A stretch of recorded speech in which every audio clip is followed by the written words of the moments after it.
Hello students, previous lecture में हमने बात की थी माइनर्स एंड कोफैक्टर्स के बारे में।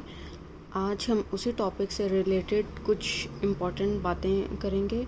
मींस इनकी इम्पॉर्टेंट जो प्रॉपर्टीज़ हैं स्पेशली कोफैक्टर्स की, उनके बारे में हम बात करेंगे एंड कैलकुलेशंस करेंगे। फर्स्ट है आपका पॉइंट कि determinant can be calculated as sum of the product of elements of any row और a column with their corresponding cofactors. Means अगर आपको कोई डिटर्मिनेंट दिया गया है कैलकुलेट करने को, तो बाय यूजिंग कोफैक्टर्स आप उसको कैलकुलेट कर सकते हैं। कैसे कैलकुलेट कर सकते हैं? जैसे ये एलिमेंट्स हैं A11, A12, A13, ये आपको यहाँ नंबरिंग से ही पता चल रहा है कि ये फर्स्ट रो के एलिमेंट्स हैं। First row first column, first row second column, first row third column, यानी ये फर्स्ट रो के एलिमेंट्स हैं। तो फर्स्ट रो के जो आपके एलिमेंट्स हैं उन्हीं के ही कॉरेस्पॉन्डिंग अगर आप कोफैक्टर्स कैलकुलेट करते हैं, मीन्स जैसे आप A11 कैलकुलेट करते हैं, that is cofactor of first row first column element का कोफैक्टर। ठीक है, आपने कोफैक्टर्स कैलकुलेट किए थे प्रीवियस लेक्चर में। अब आपको बताया था कि कोफैक्टर्स कैसे कैलकुलेट करने हैं, तो उसी एलिमेंट का कोफैक्टर। ठीक है, प्लस ये आपके पास A12 एलिमेंट है, that is of first row and second column, तो उस एलिमेंट का कोफैक्टर यहाँ पर फर्स्ट रो थर्ड कॉलम और उसी के ही कॉरेस्पॉन्डिंग जो आपने कोफैक्टर कैलकुलेट करना है, A13 का ही कोफैक्टर आपने कैलकुलेट करना है। अगर आप एलिमेंट को उसी के कोफैक्टर से मल्टीप्लाई कर देते हैं तो आपको डिटर्मिनेंट की वैल्यू मिल जाती है। जैसे A11 यहाँ पर आप देख लीजिए सफिक्सेस सेम है। A11 capital A11 that is ये इसी का ही कोफैक्टर है। कैपिटल A12 ये इसी एलिमेंट का कोफैक्टर है। A13 capital A13, capital A से हम कोफैक्टर को डिनोट करते हैं। A13 जो है ये इसी एलिमेंट का कोफैक्टर है। अगर आप कॉरेस्पॉन्डिंग कोफैक्टर्स को मल्टीप्लाई करते हैं विद देयर एलिमेंट्स तो आपको डिटर्मिनेंट की वैल्यू मिलती है। सेकंड पॉइंट है इसी से रिलेटेड कोफैक्टर से, if the elements of a row और a column are multiplied with the cofactors of any other row और a column then there sum is zero. जैसे मैंने यहाँ पर एलिमेंट्स लिए हैं फर्स्ट रो के A11, 12, 13, लेकिन मैंने कोफैक्टर्स लिए हैं सेकंड रो के 21, 22 एंड 23, तो डिटर्मिनेंट की वैल्यू क्या हो जाएगी? ज़ीरो हो जाएगी। अगर आप सेम उसी एलिमेंट के कोफैक्टर्स को मल्टीप्लाई करते हैं तो आपको डिटर्मिनेंट की वैल्यू मिलती है, लेकिन अगर आप उन एलिमेंट्स को छोड़ के आप किसी और रो या कॉलम के कोफैक्टर्स को कैलकुलेट करके मल्टीप्लाई करते हैं तो आपके पास डिटर्मिनेंट की वैल्यू ज़ीरो आती है। जैसे आपके एक्सरसाइज का फोर्थ क्वेश्चन है, ये आपको डिटर्मिनेंट कैलकुलेट करने के लिए कहा गया है, लेकिन ये स्पेशली यहाँ पर मेंशन किया गया है कि कोफैक्टर्स आपने डिटर्मिनेंट की वैल्यू कैलकुलेट करनी है by using the cofactors of third column, by using the cofactors of third column. अब जो थर्ड कॉलम है आपका, इसमें ये जो एलिमेंट्स हैं आपके, ये हैं आपके पास A13।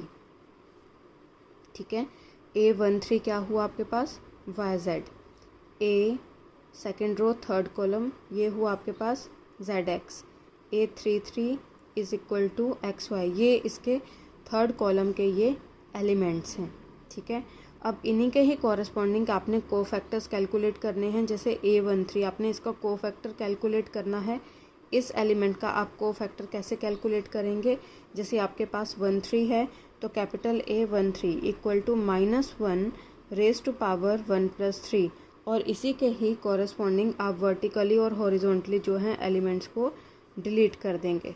तो आपके पास क्या रहा? 1y 1z, 1y 1z, -1 raise to power 4 positive में हो जाएगा ये, और यहाँ पर आप एलिमेंट्स को ऑपोजिटली मल्टीप्लाई करते हैं एंड सब्ट्रैक्ट करते हैं, तो ये हो जाएगा आपके पास z - y।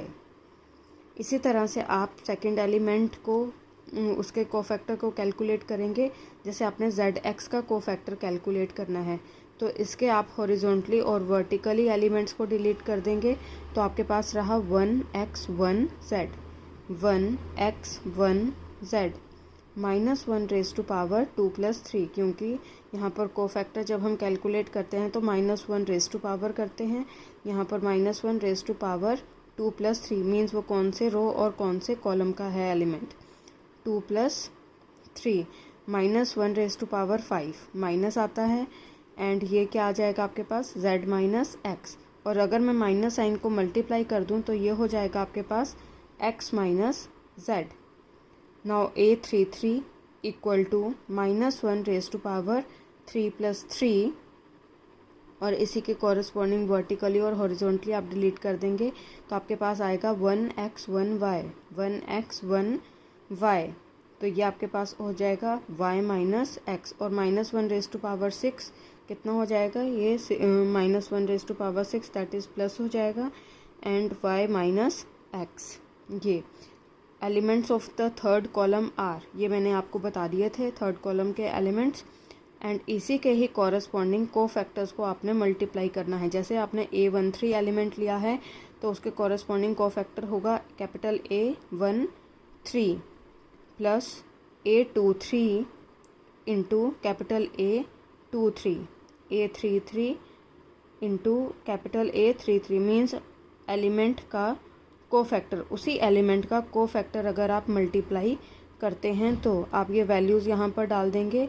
A13 आपने डाल दी, YZ कैपिटल A13 जो आपने कोफैक्टर कैलकुलेट किया था वो वैल्यू डाल दी इस तरह से, प्लस ZX A23 आपके पास क्या था ZX into x - z plus XY y - x, यानी आपने कोफैक्टर्स आपको कहा गया था थर्ड कॉलम के कैलकुलेट करने को, तो देखिए ये थर्ड कॉलम के ही आपके पास कोफैक्टर्स हैं, थर्ड कॉलम के A13 A23 एंड A33 और इसके कॉरस्पॉन्डिंग एलिमेंट्स हैं YZ ZX XY, YZ ZX and XY।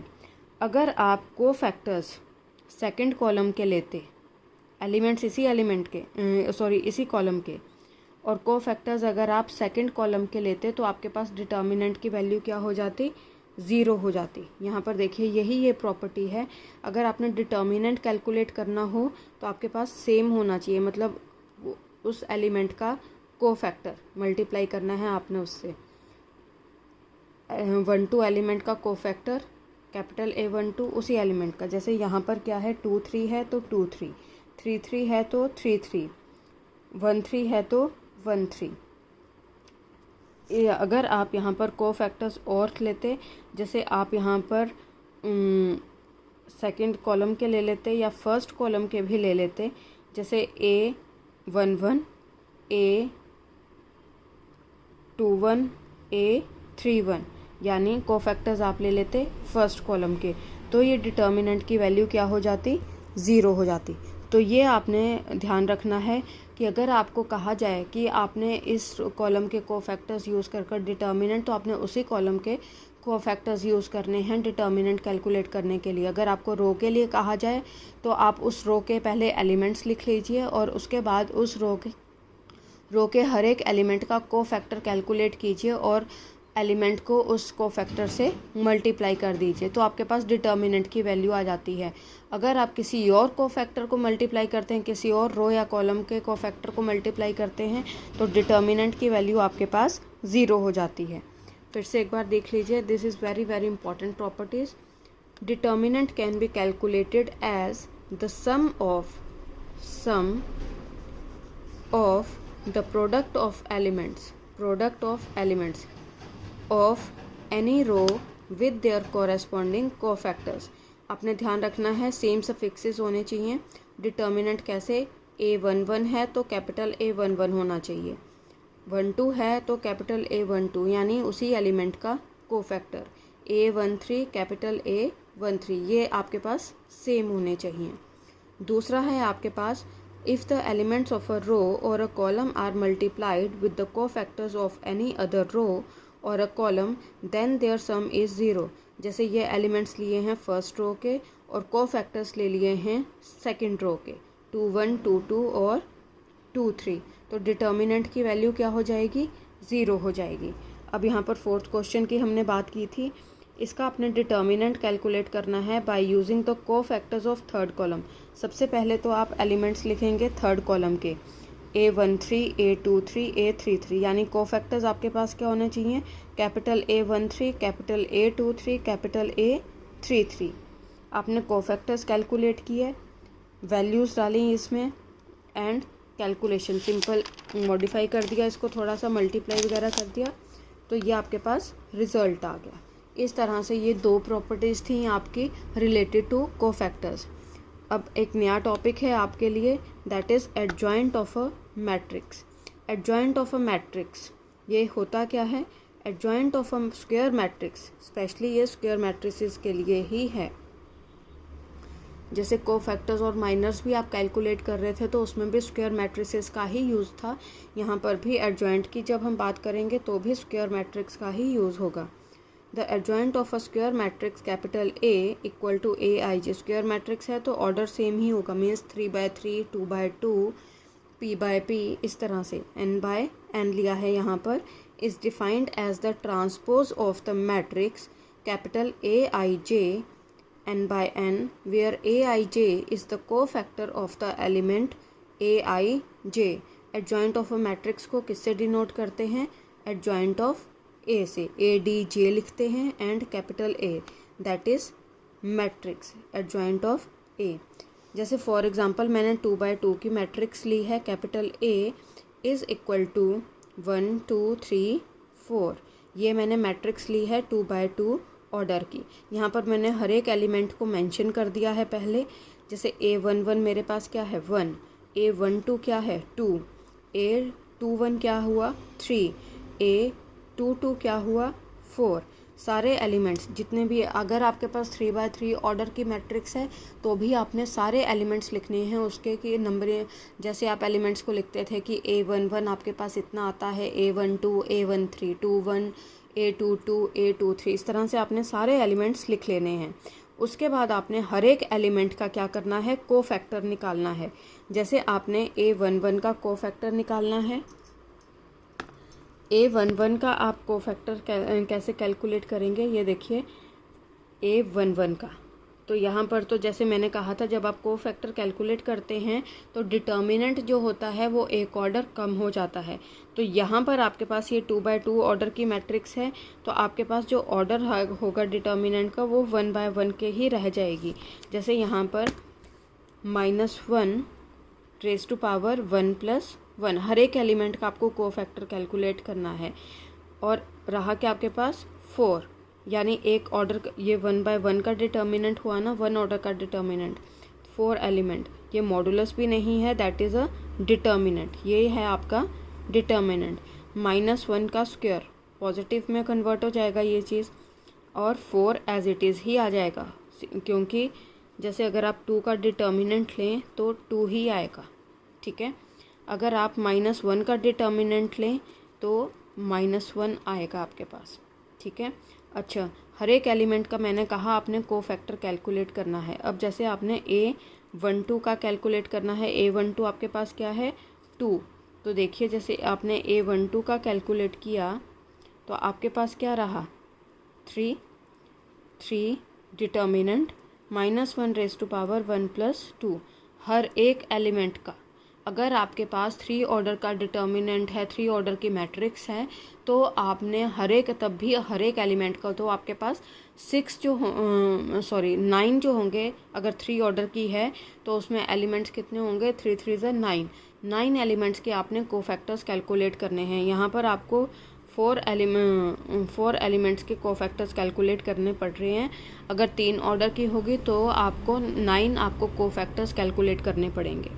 -3 A21, यानी A21 कितना हुआ आपके पास 2, और 21 -1 रेज़ टू पावर 2 + 1, यह आया आपके पास 2 इक्वल टू, यहाँ पर -1 raise to power cube, minus sign आएगा, एंड 2 का डिटर्मिनेंट 2। इसी तरह से आप A22 कैलकुलेट करेंगे। अब एडजॉइंट निकालने के लिए आपने हर एक एलिमेंट को उसके कोफैक्टर से रिप्लेस कर देना है। जैसे आपके पास कोफैक्टर 1 का कोफैक्टर क्या आया आपके पास 4, तो 4 मैंने यहाँ लिख दिया। 1 2 आपके पास कोफैक्टर कितना आया, -3, A21 -2, A22 1। हर एक एलिमेंट को उसके कोफैक्टर से आपने क्या करना है, रिप्लेस कर देना है उसी जगह पर। जैसे आपने A11 capital A11, capital A12, capital A21, capital A22, फिर आपने उसका ट्रांसपोज लेना है। ट्रांसपोज मीन्स रो जो है आपकी वो किस में कन्वर्ट हो जाती है, कॉलम में। जैसे 4 -3 तो -2 -2 1, इस तरह से ये आपका एडजॉइंट निकला है। एक बार फिर से ध्यान से सुन लीजिए, एडजॉइंट ऑफ अ मैट्रिक्स आपने कैसे कैलकुलेट करना है। आपको कोई भी मैट्रिक्स दी होगी कितने भी ऑर्डर की, लेकिन इतना ध्यान रखना है आपने कि it should be a square matrix होनी चाहिए, वो स्क्वायर मैट्रिक्स, ठीक है, स्क्वायर मैट्रिक्स होनी चाहिए। अच्छा, उसके बाद आपने स्क्वायर मैट्रिक्स उसके हर एक एलिमेंट को लिखना है आपने। The elements of the given matrix are A11 इतना, A12, A13, A21, A22, A23, A31, A32, A33। आपको ज़्यादा से ज़्यादा 3 ऑर्डर की ही मिलेंगी, 4 ऑर्डर की आपके सिलेबस में नहीं है, ठीक है। आपने हर एक एलिमेंट लिख लिया। उसके बाद आपने लिखना है cofactors of each element of A matrix. हर एक एलिमेंट का आपने कोफैक्टर कैलकुलेट करना है, चाहे वो कितने भी ऑर्डर की क्यों ना हो। फिर उसके बाद आपने हर एक एलिमेंट को उसके कोफैक्टर से रिप्लेस करना है। एंड यहाँ पर जब आप रिप्लेस करेंगे तो आप ट्रांसपोज का साइन भी लगाएंगे, because adjoint of A is equal to, आपको बताया था, ट्रांसपोज ऑफ। तो पहले आप कोफैक्टर कैलकुलेट करेंगे हर एक एलिमेंट का, उसका फिर ट्रांसपोज कैलकुलेट करेंगे, दैट इज़ द एडजॉइंट। ये आपका एडजॉइंट निकलेगा इस तरह से, ठीक है। ये आपने एडजॉइंट इस तरह से आपने कैलकुलेट करना है। अब इसी से ही रिलेटेड कुछ प्रॉपर्टीज़ हैं आपके theorems and important points. First है आपका, if capital A be any given square matrix. देखिए हर जगह स्क्वायर मैट्रिक्स की ही बात हो रही है। If capital A be any given square matrix of order n, then A into adjoint of A matrix, ये आपकी मैट्रिक्स है, ठीक है, इंटू एडजॉइंट ऑफ ए। आप एडजॉइंट कैलकुलेट करेंगे और उसको मल्टीप्लाई करेंगे किससे, मैट्रिक्स से। देखिए इसमें इतना ध्यान रखिए कि आपको बताया था कि मल्टीप्लिकेशन के केस में ए बी ए के इक्वल आ भी सकता है, नहीं भी आ सकता है, ठीक है। इसमें जगह जो है वो मैटर करती है कि आपने पहले क्या लिया है, बाद में आपने क्या लिया है। तो यहाँ पर जैसे पहले इन्होंने ए मैट्रिक्स ली है, फिर उसको मैट्रिक्स को किससे मल्टीप्लाई किया है, एडजॉइंट। एडजॉइंट आपको बताया कि कैसे निकालना है आपने मैट्रिक्स का एडजॉइंट, डिटर्मिनेंट का साइन नहीं लगेगा यहाँ पे, एडजॉइंट, ठीक है। A into adjoint of A is equal to, अब इनकी जगह हमने चेंज कर दी, adjoint of A into A is equal to determinant of A into I. अगर आपको क्वेश्चन कहा जाए कि आपने ये चीज़ प्रूव करनी है तो आप कैसे करेंगे, जैसे आपने पहले आपने क्या करना है, डिटर्मिनेंट कैलकुलेट कर लेना है उस मैट्रिक्स का। आप सबसे पहले क्या कैलकुलेट करेंगे, डिटर्मिनेंट कैलकुलेट करेंगे, ठीक है। उसके बाद आप एडजॉइंट कैलकुलेट करेंगे। एडजॉइंट कैलकुलेट करने के लिए आपको बताया सबसे पहले आप एलिमेंट्स लिखेंगे, आफ्टर दैट हर एक एलिमेंट के आप क्या करेंगे, कोफैक्टर्स लिखेंगे। फिर एलिमेंट को उसके कोफैक्टर से आप क्या करेंगे, रिप्लेस कर देंगे एंड फिर उसका ट्रांसपोज लेंगे। तो इस तरह से आपके पास एडजॉइंट निकलेगा। अब देखिए, अब ये चीज़ आपने प्रूव करनी है तो आप क्या करेंगे, ए मैट्रिक्स लेंगे, ठीक है, ए मैट्रिक्स ली और साथ में जो आपकी एडजॉइंट ऑफ अ मैट्रिक्स निकली है, यहाँ पर ध्यान रखिए कि एडजॉइंट में आपके पास मैट्रिक्स ही आएगी। मीन्स ये देखिए कि आपके पास मैट्रिक्स ही आई है, ठीक है। डिटर्मिनेंट का साइन नहीं लगाना है आपने। एडजॉइंट ऑफ ए, आप इनको मल्टीप्लाई करेंगे जैसे मैट्रिसेस की मल्टीप्लिकेशन बताई थी उस तरह से, ठीक है। पहले फर्स्ट रो को फर्स्ट कॉलम के साथ, सेकंड कॉलम के साथ, फिर सेकंड रो को फर्स्ट कॉलम के साथ, सेकंड कॉलम के साथ, इस तरह से इसको आप नंबर 1 मार्क कर देंगे। फिर उसके बाद आप सबसे पहले एडजॉइंट लिखेंगे एंड उस एडजॉइंट को आप किससे मल्टीप्लाई करेंगे, मैट्रिक्स से मल्टीप्लाई करेंगे। ठीक है, इसको आप नंबर 2 मार्क कर देंगे। इक्वल टू जो आपने डिटर्मिनेंट की वैल्यू निकाली थी, जैसे सपोज कीजिए डिटर्मिनेंट आया आपके पास 6, तो आपने आइडेंटिटी मैट्रिक्स जो लेनी है वो उसका ऑर्डर डिपेंड करेगा जितनी आपको ए ऑर्डर की मैट्रिक्स होगी। अगर ये 2/2 ऑर्डर की है तो ये आई भी आपके पास 2/2 ऑर्डर की होगी। अगर ए आपके पास 3/3 ऑर्डर की है तो ये भी आपके पास आइडेंटिटी मैट्रिक्स भी 3/3 ऑर्डर की होगी। तो इस चीज़ का आपने ध्यान रखना है। फिर हर एक एलिमेंट को आपने उससे मल्टीप्लाई कर देना है डिटर्मिनेंट की जो वैल्यू निकली होगी। ठीक है, नेक्स्ट है पॉइंट आपका, A square matrix A is said to be singular if determinant A is equal to 0। Suppose कीजिए कि आपको कहा जाता है कि आपने प्रूव करना है कि ये जो स्क्वायर मैट्रिक्स है ये सिंगुलर है कि नहीं है। तो आप क्या करेंगे, सिंगुलर प्रूफ करने के लिए डिटर्मिनेंट की वैल्यू कैलकुलेट करेंगे। अगर डिटर्मिनेंट की वैल्यू 0 आती है दैट मीन्स आपकी क्या है, वो मैट्रिक्स स्क्वायर मैट्रिक्स जो है वो क्या है, सिंगुलर है। अगर आपने सिंगुलर प्रूफ करना है, अगर आपने किसी भी स्क्वायर मैट्रिक्स को सिंगुलर प्रूफ करना है तो आप डिटर्मिनेंट की वैल्यू कैलकुलेट करेंगे एंड अगर डिटर्मिनेंट की वैल्यू 0 आती है आपके पास दैट मीन्स जो मैट्रिक्स है आपके पास वो क्या है, सिंगुलर है। और अगर डिटर्मिनेंट की वैल्यू 0 नहीं आती है दैट मीन्स जो गिवन मैट्रिक्स है वो क्या है, नॉन सिंगुलर। ठीक है, this is also very very important properties. Next है आपके पास, if A and B are non singular matrices of the same order then AB and BA are also non singular matrices of the same order। अगर आपके पास A और B non singular matrices हैं, non singular का means क्या हुआ कि determinant A not equal to 0, determinant B not equal to 0। इसका मतलब क्या हुआ कि ये नॉन सिंगुलर है, मतलब डिटर्मिनेंट की वैल्यू 0 नहीं आती है तो दे आर नॉन सिंगुलर। तो ये कह रहे हैं कि आप ए बी कैलकुलेट कीजिए या बी ए कैलकुलेट कीजिए, they are also non singular matrices. Means आप ए बी कैलकुलेट करें फिर उसका डिटर्मिनेंट कैलकुलेट करें। A B means multiplication of the two matrices. अगर आप इन मैट्रिसेस को मल्टीप्लाई करते हैं और डिटर्मिनेंट कैलकुलेट करते हैं तो ये भी क्या होगा, नॉन सिंगुलर आएगा। बी ए भी अगर आप कैलकुलेट करते हैं, बी ए मैट्रिसेस, बी को आप ए से मल्टीप्लाई करते हैं मैट्रिक्स को और फिर उसका डिटर्मिनेंट कैलकुलेट करते हैं तो भी क्या है कि वो नॉन सिंगुलर आएंगी मैट्रिसेस। क्यों, क्योंकि ए और बी जो हैं वो भी क्या हैं, नॉन सिंगुलर। नेक्स्ट है आपके पास, the determinant of the product of matrices is equal to the product of their respective determinants। means आप दो मैट्रिसेस आपको सेम ऑर्डर की दी गई हैं ए और बी, आप पहले ए और बी को मल्टीप्लाई कीजिए मैट्रिसेस को, फिर उनका डिटर्मिनेंट कैलकुलेट कीजिए। ठीक है, उसको नंबर 1 मार्क कर दीजिए। उसके बाद अलग से आप ए का डिटर्मिनेंट कैलकुलेट कीजिए एंड बी का डिटर्मिनेंट कैलकुलेट कीजिए। डिटर्मिनेंट एक नंबर होता है आपके पास, जैसे इसकी आई आपके पास 2 और इसका है आपके पास 3, तो ये आएगा आपके पास 2 × 3 6। और यहाँ पर भी आपके पास क्या आना चाहिए, ए बी को मल्टीप्लाई किया, ए बी को मल्टीप्लाई करने के बाद आपने क्या करना है, डिटर्मिनेंट कैलकुलेट करना है, वो भी आपके पास क्या आना चाहिए, 6 आना चाहिए। नेक्स्ट है आपके पास एडजॉइंट ऑफ ए। अगर आप इसका डिटर्मिनेंट कैलकुलेट करते हैं इक्वल टू, ये किसके इक्वल आता है, determinant of A raise to power n-1।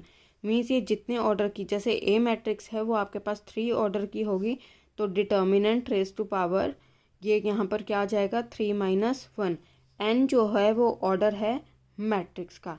ये थी कुछ रिलेटेड प्रॉपर्टीज़। और यहाँ पर आप ये जो आपको बताई गए हैं इंपॉर्टेंट पॉइंट्स जो बताए गए हैं related to this adjoint of a matrix से रिलेटेड जो भी आपको पॉइंट्स बताए गए हैं, ये आपने हर एक, ये आपके पास हैं 6। ठीक है, ये आपने 6 के 6 प्रूव करने हैं बाय टेकिंग एग्जाम्पल्स। अपनी मर्जी से आप एग्जाम्पल लीजिए, 3/3 ऑर्डर लेने की ज़रूरत नहीं है आपको हर बार। आप 2x2 ऑर्डर से भी इनको प्रूव कर सकते हैं। अपनी मर्ज़ी से आप एग्जांपल लीजिए। जैसे यहाँ पर आपने कोई भी मैट्रिक्स ले ली A 2x2 ऑर्डर की, लेकिन इतना ध्यान रखना जो भी आप एग्जांपल्स लेंगे वो क्या कहते हैं 2x2 ऑर्डर या 3x3 ऑर्डर, मतलब आप अपने अकॉर्डिंग लीजिए उनको। और स्क्वायर मैट्रिसेस का ध्यान रखिए कि आपने स्क्वायर मैट्रिक्स ही लेनी है 2x2 ऑर्डर की, 3x3 ऑर्डर की, ठीक है। आपने स्क्वायर मैट्रिक्स ही लेनी है तो आपने सबसे पहले उसका एडजॉइंट कैलकुलेट करना है, ए से मल्टीप्लाई करना है। इस तरह से जैसे भी आपको कहा गया है प्रूव करने को, तो ये आपने प्रूव करने हैं बाय टेकिंग एग्जांपल्स। आप अपनी मर्ज़ी से एग्जांपल्स लेंगे और इनको प्रूव करेंगे, कोशिश करेंगे इनको प्रूव करने की और एडजॉइंट को समझने की। ज़्यादा मुश्किल नहीं है ये। एडजॉइंट में आपने सिंपल एक चीज़ ध्यान रखनी है कि आपको कोफैक्टर्स आने चाहिए कैलकुलेट करने। कोफैक्टर्स में अगर आपका एक भी कोफैक्टर गलत आप कैलकुलेट करते हो, माइनस साइन की ही सपोज़ कीजिए अगर आपसे गलती हो जाती है, तो आपका सारा जो एडजॉइंट है वो गलत आ जाएगा, ठीक है। तो आपने जब कोफैक्टर्स, तो आपने प्रिकॉशंस लेनी है कोफैक्टर्स को कैलकुलेट करते हुए कि आपने चेक एक बार निकाल कर उसको ज़रूर चेक करना है कोफैक्टर को कि आपके पास वो कोफैक्टर वाकई सही आ रहा है कि नहीं आ रहा है, ठीक है। आपने कोफैक्टर्स का ध्यान रखना है। सबसे पहले आप एलिमेंट्स को उनके कोफैक्टर से रिप्लेस करेंगे एंड आफ्टर दैट आप क्या करेंगे, ट्रांसपोज लेंगे। लेकिन कोफैक्टर लिखते हुए आपने जैसे एलिमेंट्स को उनके कोफैक्टर से रिप्लेस कर दिया तो आपने ट्रांसपोज का साइन ज़रूर लगाना है। Adjoint of A is equal to, आपने रिप्लेस कर दिया हर एक एलिमेंट को उसके कोफैक्टर से एंड ट्रांसपोज का साइन लगा दिया। तो ये आपने क्वेश्चंस अटेम्प्ट करने हैं बाय टेकिंग एग्जांपल्स और एडजॉइंट आपने निकालने की कोशिश करनी है। आपने 2x2 का भी एडजॉइंट निकालना है, 3x3 का भी आपने एडजॉइंट कैलकुलेट करना है। एंड ये जो आपको इंपॉर्टेंट पॉइंट्स बताए related to adjoint of a matrix, ये भी आपने बाय टेकिंग एग्जांपल्स, ये सारे आपने प्रॉपर्टीज़ जो हैं, इंपॉर्टेंट पॉइंट्स जो हैं, ये प्रूव करने हैं। Thank you.